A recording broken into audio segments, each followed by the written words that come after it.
Sharon, chairman of the board of Waxman Industries, father of 4, husband of 1. Joining us to the right of me and also to the left of the first Mr. Waxman is the second Mr. Waxman, Stanley Waxman, the father of the other 3 people that are joining us here today. Joined us from Cleveland, Ohio, and is going to talk with us much in detail about his life prior to today. And to the right of me is my one and only gorgeous blonde sister, Jaja, better known as Louise Brody.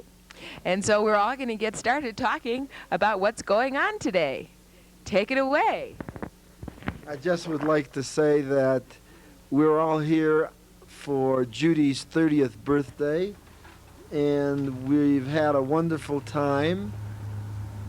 We attended a wonderful fun party Saturday night that Ken and Judy threw, and all the socialites from Denver were there, and we met a lot of beautiful people. Everything was super, and so we're having fun this afternoon here in Dillon, and we're just going to chat with Dad. Dad, What do you want to ask? we want to start off the interview today with a few questions. Perhaps you can help us. Where did your family come from originally? They come from Talk louder. southern part of Russia, Ukraine. Yeah. And Where were you? What was the name of the town? town was Talk louder. town was the state of Kiev, a small town of Zhivotov. What was the name of it? It's a very town probably is no more in existence. You see, it's been destroyed during the years of 1920. Yeah. During the riots and pogroms that is pervading those years. Dad, did you come over to the United States in 1920? Came in 1922. 1920. How old were you then? I don't know exactly, but probably was about 16 years. Yeah. You were 16 years old. And, Yes, and where did you come from? Did you come directly from Russia? Yeah, we came from Russia. We came by way of Romania. Yeah. Who was with you on your trip to Romania? Well, that was my brother, my sister, my mother. Your father had already come to America in what year? 1913. So he came to Cleveland in 1913? And he came through, direct. Why He came direct to Cleveland? Why did he go to Cleveland? His family already was here. Let Barbara. Well, we're all going to ask. His family was here already. He's got his mother and sisters. What trade did your father engage in 1913 when he came over as an immigrant? He was, in Europe, he was a grain dealer. Yeah. He And was a then- grain dealer. It was buying and selling and exporting grain. Yeah. And what did he do when he first came here? Here? It was just a little furniture store. He had a furniture store. Little furniture store. Yeah. So then after he came here, how many years was he here before you all came? Well, he was here during the First World War, you see, 1913. War broke out in 1914. And he was till right along till 1920, 22. During the war, we probably never heard of, there was no communication at all. So we managed to come from after the various pogroms and riots, we escaped to Romania. Romania, we waited a number of months till we got a hold of some way or another of my father thereabouts, and he actually brought us over to this country. He provided the funds. Was he able to send funds over? Money to come across. You see, like you know, expenses for the boat and all various other expenses. Did any of the welfare organizations help in any way? Well, there was actually got a little help from the Hayas, you see, but United Highest? yeah, you know, but not particularly. But most of the expenses came from our father brothers and From Grandpa. From Grandpa Waxman. yeah, the old man Grandpa Waxman. Yeah. Tell us about your mother. She was a beautiful woman. Yeah. Yeah, but she was young when she came. She was about 49 years when she came to this country. Uh-huh. She lived to be about 85. And my mother was managed to be, you know, during the war, we never heard about that. And there was a lot of suffering, a lot of aggravation during the war. You see. It's unbelievable. A lot of suffering went on during the years. It was a condition which is prevailing, like you may call it anarchy. You see, in the years of right after the Tsar of Russia was overthrown. It was the whole southern part of Russia became chaotic condition. And they tell you, we suffered a lot. There's only in those years alone they probably killed off about a 1.5 million Jews. Those years. Is there any incident that comes to mind that that is particularly of interest that you can think of? When we finally arrived to Romania, there was such like the Romanian Jews was like lived like in a you may call it like a heaven compared to Ukrainian Jews. Mm-hmm. No, they never knew. Could you explain what you mean by heaven? Well, they are conditioned. There was enough to eat, and there's enough to, and there was a Were the Jews time of tranquility. Were the Jews in ghettos in Russia the way that in Romania the way they were in Russia? No, there was no ghetto.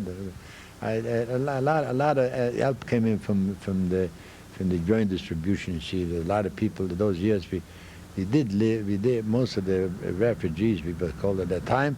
They were lived in a big, like a warehouse, you see, and that was provided by the United Jewish Appeal, or Ayas. But otherwise, the Ayas also provided with the public kitchens. You see, I particularly had a good time in Romania. Yeah. Because I was put into a place where the youngsters had a vacation in somewhere in the Romanian mountains for about 2 months, and I really learned the Romanian language, and I was able to speak fluently Romanian. Uh-huh. But at the same time, in the first part of Romania, when I came to Romania, I was all by myself, and I went over, and I tried to make the best I can. Where was your mother and your brother? They were on the Russian side. And how is it that you came across and they remained on the Russian side? I came over by contraband. And they you know, I was a youngster. Dad, explain what you mean by contraband. Well, we were run over the boundary line without paying for it. And there was a lot of, you know, black market stuff. You know. How were you able to do that? Tell us in more detail. Well, there was a time there was such a thing as everyone for himself. And I had a chance to join a group that were crossing the river in the Bessarabia, the river called the Dniester. And I just came in. When I came into Romania, you know, You didn't get the Romanian Jews didn't give you anything for nothing. It was luckily that there was the American welfare groups had like a they had like you may call it representatives to pick up to they distribute money whatever they can to find to people that came in from Russia.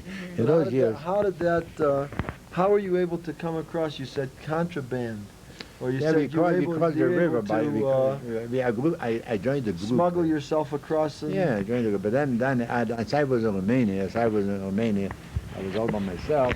So in order to make a living, and I was a youngster, so I was carrying water for the Romanian people, and 2 pails of water for 2 lei. So how long did you do this for? Oh, maybe a few weeks or something. Then I was selling bagel in the morning, about 6 o'clock in the morning. What was a bagel? The Romanian Jews like to eat bagel in the morning, you see. How much did you charge for a bagel? Well, maybe a penny a bagel. So you had to get up early in the morning to sell those bagels, you see. So you Early worm catches the bagel. Yeah, and you walk on the street, me and another fellow said, hot bagel, fresh hot bagel. Can you imagine what inflation has done to those bagels these years? The people used to go out, and early in the morning it was just down, you see. People go out in the morning and say, come on, Boychik, come on, we'll buy the bagel from you. So it was one way of making a living. Now, how old were you then? Well, probably I was about 16, but I looked like 12. Why did you look like 12? What happened? I was undernourished, you see. Not eating enough bagels? When I came to this country, I put on my uncle bought me a pair of new pants, and my mother started to cook oatmeal, you see, and I started to grow like in about a year. I began. I was about 5'8". I started to grow, pick up my regular height. How tall But when I came to this country, I was so young, and I started to go to day school. Yeah. I picked up the language very good, you see. Dad, were there any other incidents that happened in Romania before you came to the United States that maybe you'd like to tell us about? Well, after staying a few weeks, my brother did the same thing. He came over too, and we both of us started. When we What's your brother's name? My brother's name was Abram. And when Abraham Waxman. Abraham Waxman. Now, we both of us started to go and make some money with chopping wood. See those people, those in Romania, in Bucharest, they were eating their homes with wood. See, so we went in with a big axe, and so we chopped wood. Both of us were chopping wood. You were chopping wood in Bucharest. Yeah, it was nice. Dad, could you tell us a little bit of the type of education you got in Russia? Well, in Russia we got education. It was nice because a general education consisted of a Hebrew and secular together, you see. And one rabbi gave you everything he had, you see, arithmetic, history, writing, literature, Bible, Talmud. It was one man who carried on a cheder, what you call this, and he took care maybe on 40 or 50 kids, you see. And any kid that did not behave was getting the whips, you see. But at one time, the kid was so funny. The rabbi had a long beard, you see. So he used to fall asleep. He used to fall asleep on the table. So they put glue on the beard, so when he couldn't get up. He couldn't get up. They played a trick on him, you see. They put glue on when his beard was sticking to the table, and they glued his beard up. So the kids played a trick on him. So because he was pretty rough. You see, he was pretty rude. You see. Were you one of those? No, I didn't put the glue on his beard, but a couple of other guys, kids, youngsters. You see. But you cheered when you found out about it. I was that time. I was only maybe about 12 years old. Though. Yeah. Yeah, but Dad, tell us a little bit about. but the rabbi was such a nice fellow. He always at one time if he got mad, he used to beat up his wife too. Tell us a little bit more about the specific type of cheder education you got. What did you concentrate in? Well, And what did you like to study? It so happened that I was, when I was a kid, when I was about 9 years old or 10 years old, I was very eager to learn. So I was one of the best students. And my rabbi used to take me as an example to other kids, because those other kids didn't want to like to learn. So he used to take me around from various, his kids that used to teach. He used to take me to show them, see what a good boy, see what a boy is, I learn. I was learning pretty. What was the particular? What was a particular I would learn portion or? Rashi or Talmud. And I still remember the kids down there. I tell you, kids when they were 4 or 5 years already were davening, and 6 years ago. They knew, when a kid was 6, 7 years, he knew more than some kids here that 12 years. Were there any Hasidic Jews in your town at the time you were still going to school? Well, there was, I tell you, everybody in Europe, everybody was a Chassid, you see. What do you mean by a Chassid? Well, everybody was a religious. Even the cobbler was a religious man, you see. But Chassid doesn't mean religious man. Obviously, Chassid means a little bit more. I tell you, we in those part of the country, the people believed in what you call good Jews, you see. And a good Jew was traveling from city to city, and gave the people blessings, you see. He gave the people blessings, and these were the Hasidic Jews. Those are not exactly. They are still in. You can still find them in the city of New York. But in your city that you were brought up in, there were no. But they used to come in by travel. Or they used to come by and traveling through the particular area in Russia. Yeah, they gave a lot of reports, you see, Musa. Dad, tell me a little bit. Do you remember your grandfather? My grandfather, I don't remember. No. When did he die? Before you He were born? died before I was born. But I do a little bit. I remember a little bit my grandmother from Europe. She was. I probably maybe it was 3, 4, 5 years old. She passed away. Yeah. So I don't remember any of my grandparents. But So now the whole family were in the business of buying grain from the farmers. Mm-hmm. So you were a middleman. Yeah. do you know where the origin of the name Waxman comes from? That came from my grandfather's side, you see, and I think at one time, and I think he was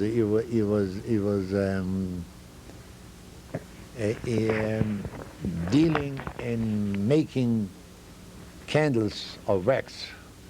In those years, people derived their names from the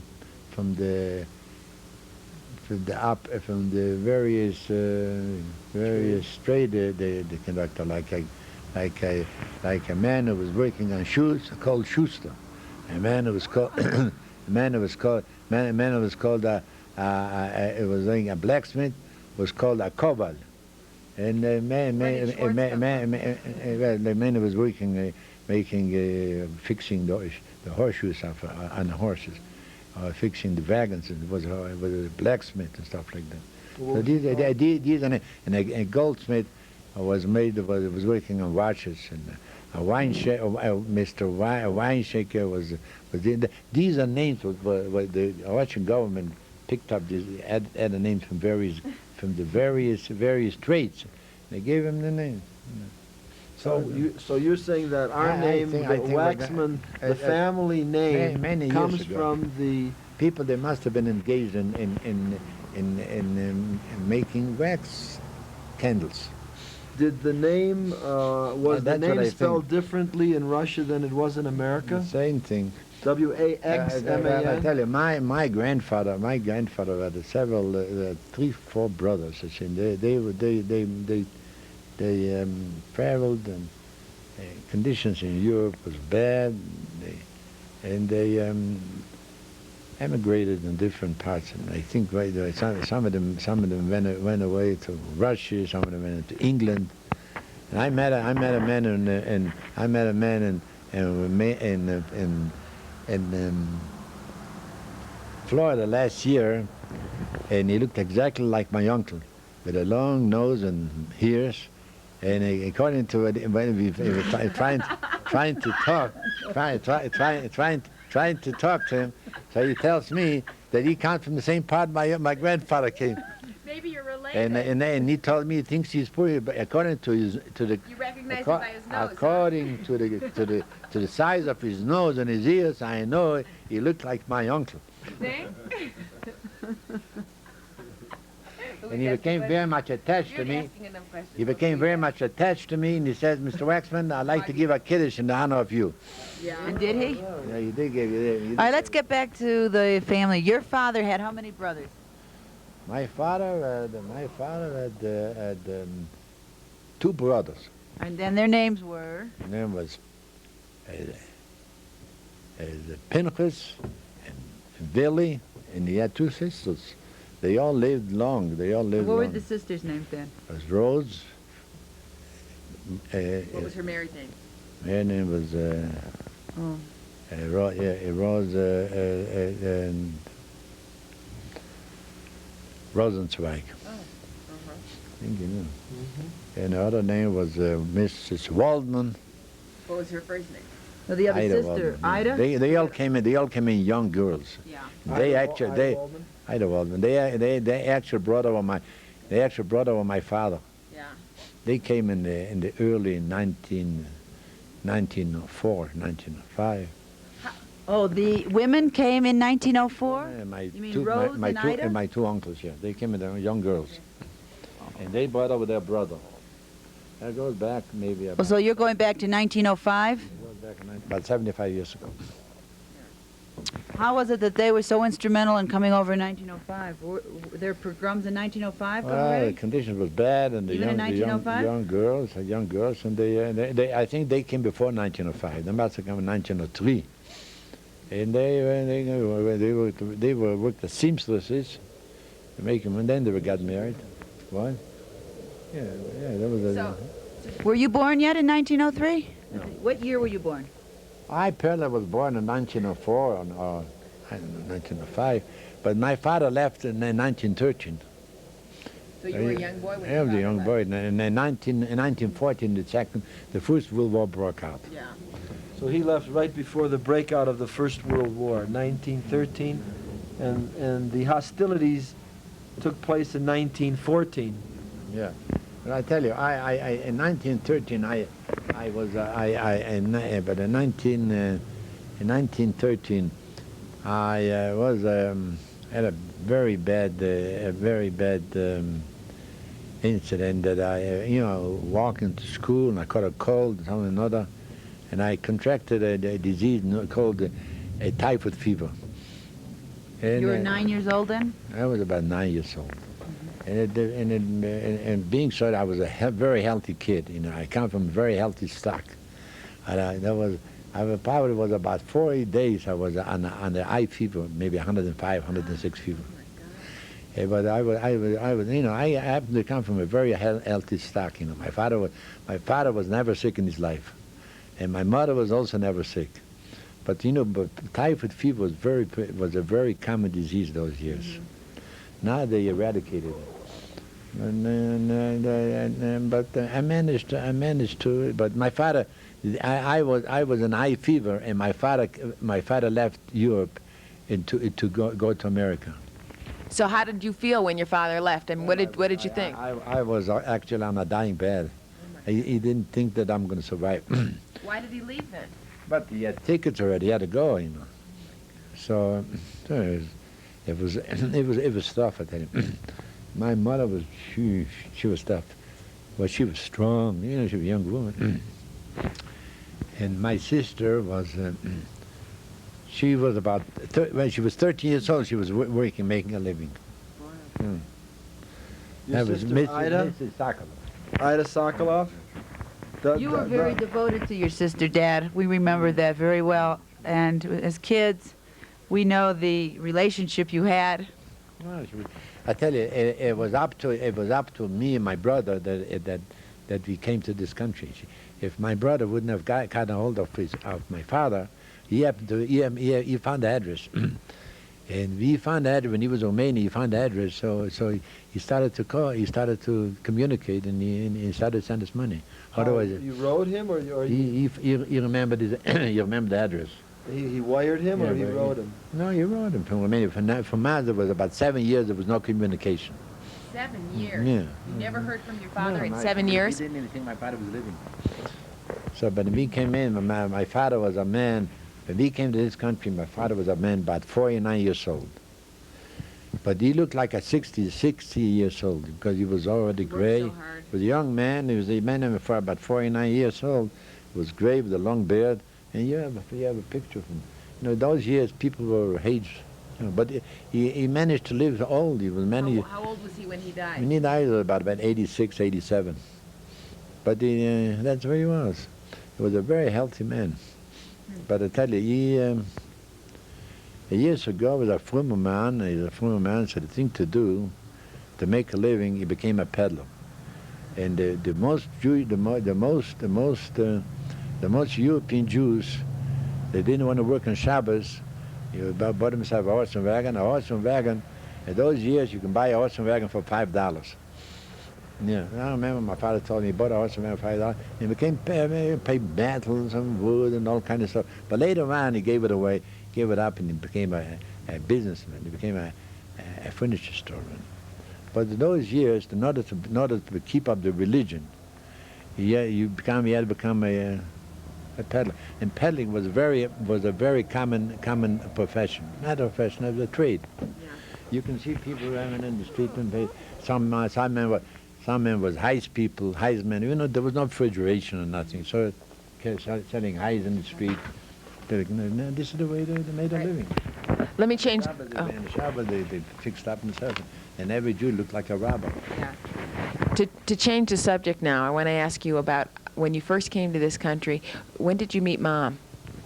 Well, when I came to this country, and I was a young boy yet, and I happened to I was registered into a day school, and I picked up in public school, like day school, and I went to school in about half a year. I started to pass, and they skipped, and I learned the language very well. You see, and I even went to public school with little kids. I was older, but I was little, so I mixed well with the kids. You see, and later on I went to high school, and at one time I was so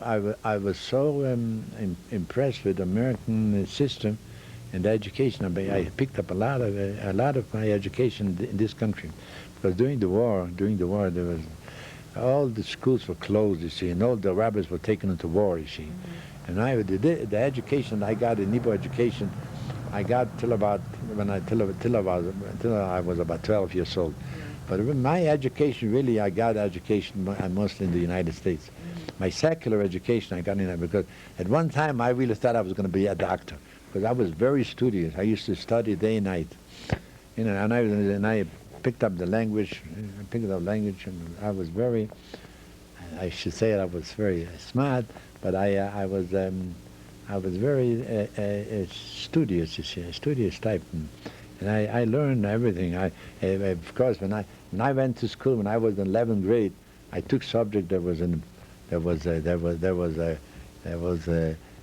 college studies, like sociology and biology, and I like to learn these subjects, you see, because philosophy and all that. And I began to learn these things, and I read a lot. I read that time more. Everything was very interesting, you see. You didn't answer. You didn't answer my question. My question was. I came to this. No, my question was to you. Now listen carefully. Your mother? Right. Well, many from I was when I was young, and being so 18, 19, 20, 22. So we belonged to a Zionist group. All my life I belonged to a Zionist group. Mother came in. My mother came in. She was a beautiful girl, a young girl, and we all belonged to a Zionist group. What was the name of it? Name was Mizrahi, young Mizrahi. We all youngsters. We all came in. We used to go out on picnics and all that. And I made and Mama came up. Mama was a very beautiful girl, and she came from a very fine family. So she was a very healthy girl. And I always looked at the beautiful girls and from a good stock and a fine family. So I came to her father was a rabbi, was like a shochet, you see. And her family was all came from, she was a European girl. She was only, when I started to date her, she was only maybe a year in this country. Oh, did she speak English? No, she learned, she started going to night school and she learned it fast. She learned it fast. And she had a rich uncle. She had a rich uncle, and his name was Uncle Cohen. Yeah. And he provided, he gave her clothes, and he liked her, you know. He liked the family, see, so he provided for her. And I began to date her, and I liked her, she liked me, and I bought a little car, and we started to go out. I bought a car for $30. $30? Yeah. I bought a car at $30. That was a lot of money at $30. And we started dating, and we started to love each other. And we dated about a year and a half, and then we got married. Yeah. But how old were you when you got married? When I got married, I was actually about 7 years older than Mommy. Mama was. How old was that? Mama was about 21. And I was probably about 28. She was younger. She was much younger. And what did she do for a living? Well, she came from Europe, and she was a photographer. And that's they made it. But her father was a showhead, and she was a photographer. She had equipment for photography. She was very good in photography in Europe. She made a living out of photography. Weren't you a lot older than Mom? More than 7 years? No, I was 7 years older than her. Mama was born in 1911. And I tell you, to be honest about it, I know exactly how old I was when I got married. Maybe I was 28, maybe I was 29, but I was,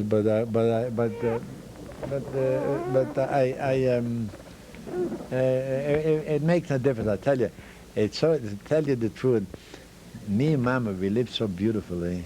And whatever I told her, she believed in me. Yeah, we went in business, and she was a terrific girl. And she helped me out. And we started, I tell you, she had a wealthy family. That years of a rich family. Yeah. And I bought $100 from a brother-in-law. Yeah. And I started a little furniture store. Oh, so that was the first business you were in? The first business I had, and we went in business ourselves. We went in business ourselves. I bought $50. Her sister's husband was a wealthy man. In those years, he was a very wealthy. Is that Lena's husband? Lena's husband, yeah. And I came in. You borrowed $100? I came into him. I was afraid to ask him. I was afraid he's going to give me. He wouldn't give me the money, so I asked him for $50. He says, "What are you going to do with $50? I might as well give you $100." So Lena's husband. Yeah. Catalina Siegel. Oh, yeah. So you let me have $100, and I opened up a store, furniture store, and later on I started buying plumbing supplies, second-hand plumbing supplies. Me and Mama worked hard. I tell you, I used to work maybe 10, 11 o'clock at night. Used to come late, and we made a living. But I tell you, even before I was married, to be honest about it, I was a businessman before. Yeah. Long before I was married, long before I was married, and when I came to this country, I opened up a furniture store. My whole family was in the furniture business. I opened up a furniture store, and later on after, I went to day school, but later on, I was a businessman. Me and my brother opened a business, a little furniture store, and at night we used to go to night school, and I used to study. So I brought out this, my cousin Chaim from Montreal. I brought him over. I wouldn't say I brought him over, but I brought him over and I opened up a little store for him too. We were, and then later on I gave up the business and I became a salesman. I didn't go. It was during the Depression, you see. When I got married to Mommy, all the banks closed up in 1933. All the banks. That was the year you got married? Yeah, all the banks closed up, and you didn't have any money. I had about $200 on my name, so the banks closed up. So anyways, so I didn't have no money, so that's why I went to the brother-in-law, and he borrowed me $100. But later on, to tell you the truth about it, and when I was in a furniture store, and later on I sold them, I became an agent and sold them new furniture, and then expanded the interview to include Ava, Dad's wife, and Ken is filming now in the mountains. This is Monday morning, Labor Day, September 4th, 1978. As you can see, this is a very impressive cast of characters we have here. So we're going to start off this morning's interview with some incidents that Dad thought would be interesting to relate. After we got married, we got into an apartment on Lakeview Road. Well, more or less, it was called Superior Road. We got an apartment for $18 a month with steam heat, but it was in the midst of the Depression, and the lady only held the building for about 6 months, and the bank took it away from her. She couldn't meet payments. At $18 a month, she couldn't meet payments. Anyway, so we had to move on Lakeview Road. On Lakeview Road, we moved not far from the Rabbinical College out of Bridgedale, and we lived upstairs. Melvin was about a year and a half old. So across the street there was a school, and the kids were playing usually ball. So in the middle of the street, Lakeview, there was highly traffic, road. Well, one afternoon, we looked around. The kid was only a year and a half old. We couldn't find Melvin. We looked around. The little kid crossed the street by himself in the high traffic. Always into mischief. We looked around. He's right across the street in the ballpark, and he's watching the kids play ball. So what'd you do? Well, they put him in, lift him up, and carry him over across the street. But anyways, we didn't live there long. We stayed there. In a few months, we moved another place. We moved the place to a woman on Green Lawn, and that was a two-family. We lived upstairs, and the landlady lived downstairs. So Melvin was about that, I think 2 years old already. So we bought him a little bicycle, a tricycle. So 5 o'clock in the morning, 6 o'clock in the morning, he used to ride a bicycle upstairs, and the lady lived downstairs, so she couldn't stand it. She couldn't stand a kid riding the bicycle in the morning, 3 o'clock. So she says, if you don't stop riding the bicycle, we'll have to evict you. And which she did. She put it into the court, and she took us to court. She evicted you because Melvin rode his tricycle? Oh, the bicycle, yeah, she could, yeah. Boy, oh boy. Do you have anything to say about that? Yeah, I really enjoyed riding that tricycle. I had more fun with that tricycle. Was that your fondest memory of your youth? And I noticed she was very unhappy, but we couldn't help that. You really remember that? So anyways, she took us to court, and she won the case. We had to move. Oh my God. We had to move. She said it disturbs her peace, and we had to move. So we cursed her. On account of that, she should lose the house. In about a year, she lost the house too. Yay! She couldn't keep her payments on the house. And we finally moved in. We finally moved in another place. Till finally decided, I think things can continue to be a little bit better. And I bought an old Buick for $75. And I finally moved on to Parkgate, and from there on, I bought a two-family house for $4,500. What year was that? That was about. That was about. That was about. It was, I should say. 30? About 37 years ago, probably. Maybe around that much. The 1930s. 1930s, yeah. 39. Yeah. Yeah, that house was cost two-family for $4,500. And did you rent out the other half? Rent out the other house, we got $32.50 a month rent. Oh my goodness. Was that a good price in those days? Yeah, it was a six-family, six-room house for $32.50. And my payments were $32 a month, so we stayed there for nothing. Oh, that was a good deal. Yeah. That was business. That's our business. Finally, we stayed there. After we stayed there about 7 years, and the house was sold to colored people. And I made the money after I bought it for $4,500 and lived there for 7 years, and sold it for $7,000. Was that a Jewish neighborhood at the time? At that time, it was a highly Jewish neighborhood. And then what happened to the neighborhood? After 7 years, it became colored. And then where did you move? Then we moved. Conditions has greatly improved that time. What year was that? Well, that must have been about 1944, Yeah. 43. So was Armond born by then? Armond was born at the end. Louise was about a year and a half old, 2 years. Yeah. About 36 years ago. Yeah. What was it like when Louise and Armond were born? They were very close together. Was it real busy around the house? Yeah, it was busy. Yeah, but then we had Mama was going to she helped me out. She had a woman working cleaning up the house and staying a whole week for $7. Yeah. Olivia was later. $7. Yeah. And I was working so hard. And I finally got I bought a piece of land on the Heights. Within shortly there, I bought a piece of land on the Heights. What year was that? Several more. It must have been the year 1944. Yeah. Well, 30-some years ago. So you're going to build a house. The business improved considerably. Were you in the plumbing business then?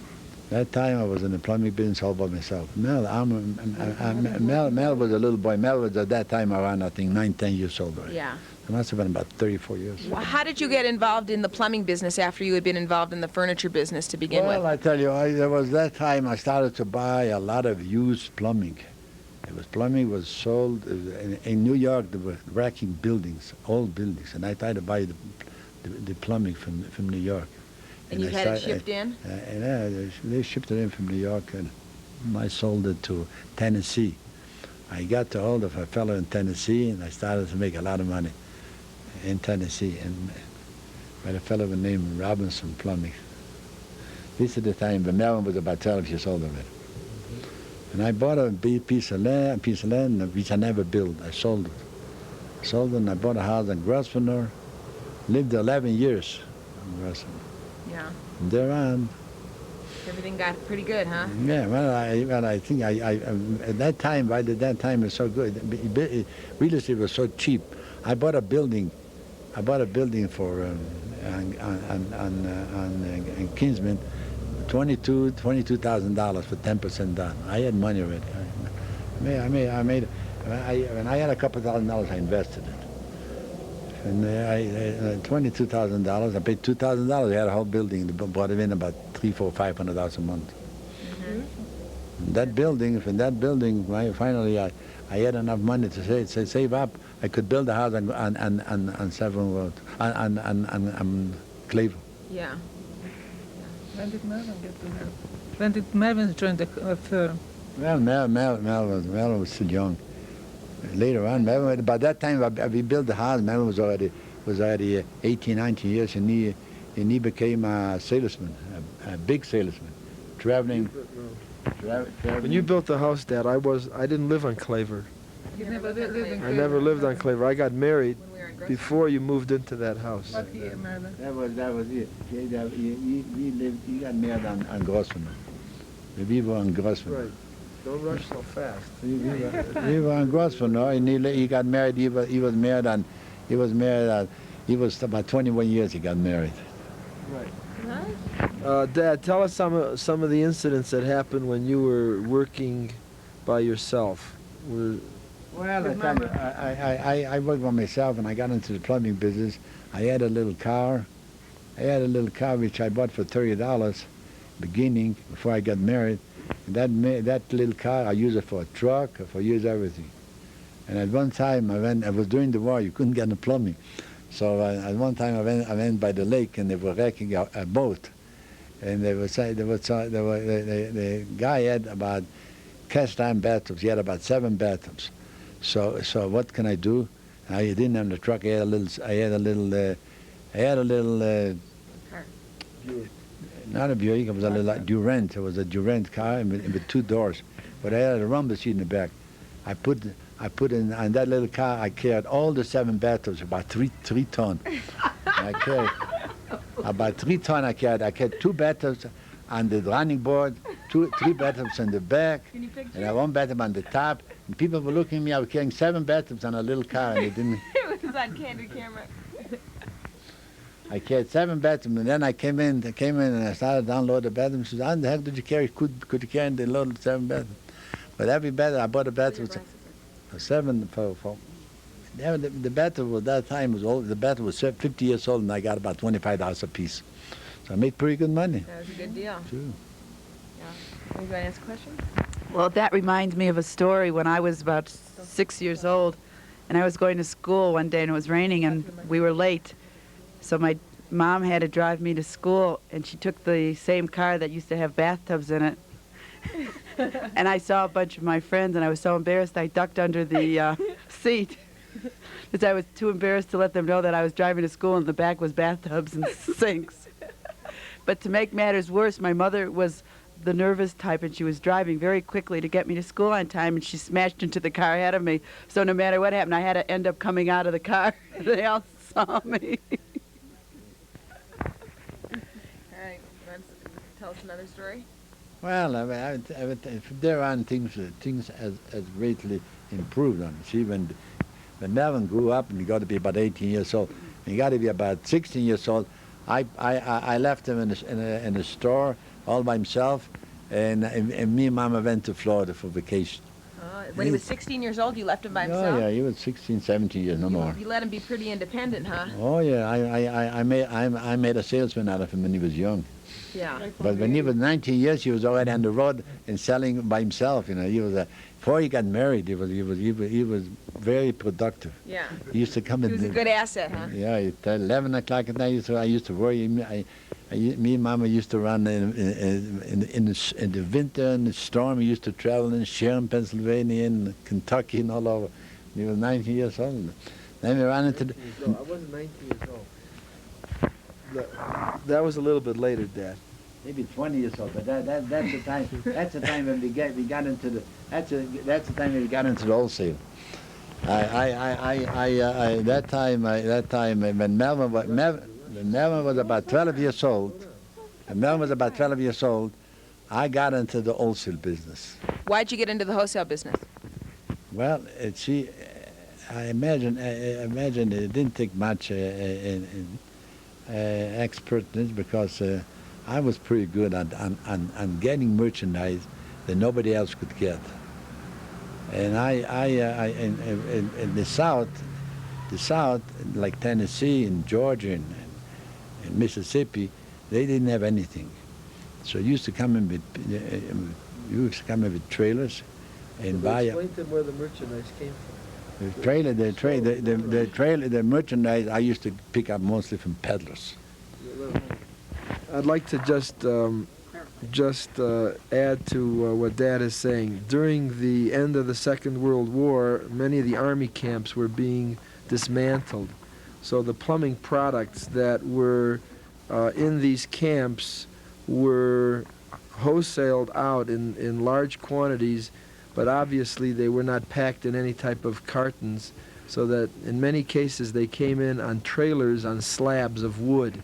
Dad would find out where these various wrecking companies who were dismantling the army camps would have the merchandise, and he would go over there to buy the to buy up the job lots of dismantled plumbing products. So there were many instances where there might be many carloads of bathtubs, toilets, and wash basins, and he would go in and make a deal and buy the whole lot out.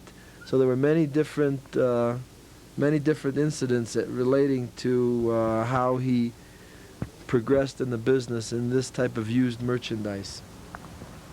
Dad, how did you get to be on Woodland Avenue? Well, I rented a store. And I was a big basement. And at one time, I came into a place, and it was during the war, and they were in Cleveland. They had some good time boats, you see, and there was a time when the boats were already obsolete and they couldn't use them anymore. So they dismantled those boats. A couple of boats, and each boat had maybe 400 or 500 rooms. I came into a place, the guy had about 400 or 500 sinks in closets. And I came in and I said, I gave him a bid, and he said, I'll accept your bid, but you got to take it away today. So I rented a big trailer, 4-foot trailer, and that time I already had an Oldsmobile, a Pontiac with 4 wheels. Pontiac I had, and with a 4 wheels? Yeah. How come not 3 wheels? Well, and that was an old Pontiac. I bought it already, I think about $350, 1937. I bought a trailer. I rented a trailer, and I worked till about 11, 12 o'clock at night. And Mama was with me. You see, I didn't want it by myself. And the kids were small. And I loaded up about 500 things on that trailer. All by yourself? Me and another fellow, yeah. It was 500 things on the trailer. It was impossible. It was way up in the top. That's all I could do. But we had to go up on a hill. We had to go up. And I didn't realize the trailer with merchandise was heavier than the car. And if I go up, it will pull the car back. It was impossible. Then I have to realize I could have gotten killed. Because down the hill, maybe it was 5 tons, and that car had to pull this trailer. But I made it. I pulled up the trailer with the 500 things on the hill, but it's impossible how I did it. If I would have known it could have pulled me back and go down there and go in the valley. But I made it, and I took down there. We worked till about 1 o'clock, and we unloaded in the basement. He had a big basement. And then later on, I sold everything, bought in about $2, $3. I bought them for about 25 cents a piece. Buy low and sell high, right? Well, yeah. I sold it to Tennessee to a fellow. The people became so friendly with me, and I supplied them with a lot of merchandise in Tennessee. He was a religious man. He used to come in, and Mama used to make Shabbos for him, and people. And then when Melvin became bar mitzvah, he bought Melvin a watch. I remember. We became so friendly. And at the same time, when Louise was born and she was a little girl, he bought her a little baby crib. Uh-huh. He was a terrific guy. And Melvin. What was the man's name? Mr. Robin. Mr. Robin. Melvin was still friends with the family. He died. He was a man. His son. Yeah. His son is in the plumbing business in Knoxville, Tennessee, Modern Supply. His name is Mitchell Robinson, who is also the current president of the Plumbing Association here in the United States. Yeah, he went to Bickerton, and I used to be doing for them. All right, I have a question for you to change the subject. You were involved with the founding of the Hebrew Academy of Cleveland, and is it true that Armond was one of the first students, and will you tell us a little bit about how that all came about? Well, I got in my Armond when he was about 4.5 years old, and he was one of 12 students. Well, he was one of 12 students. And then What year was that? Well, probably about 35 years ago. It must have been in 1936, 1936. 1940. 40. Yeah. 43? 1943? But he was 4 years. Sit up. Yeah, no, he was one of those. He's one of those few students that we got in the house. And how we started up. Later on, I helped to build a school, you see.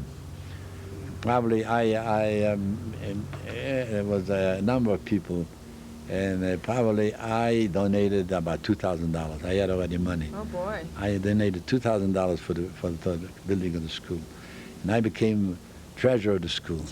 You were the first treasurer of the Hebrew Academy? I was one of the first, you know.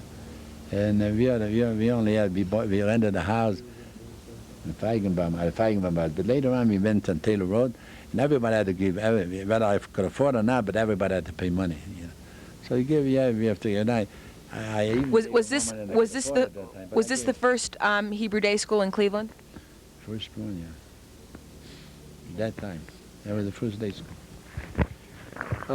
Moving along a little bit here, I think we'd like to talk a little bit about Dad's current life, and with him is his wife Ava, who has helped to make his second marriage very, very fine and very enjoyable. So maybe you'd like to tell us a little bit about some of the things that. Well, Ava was a fine young woman, you see. And when I came into New York, and I called her up, and I presented myself. It looked to me like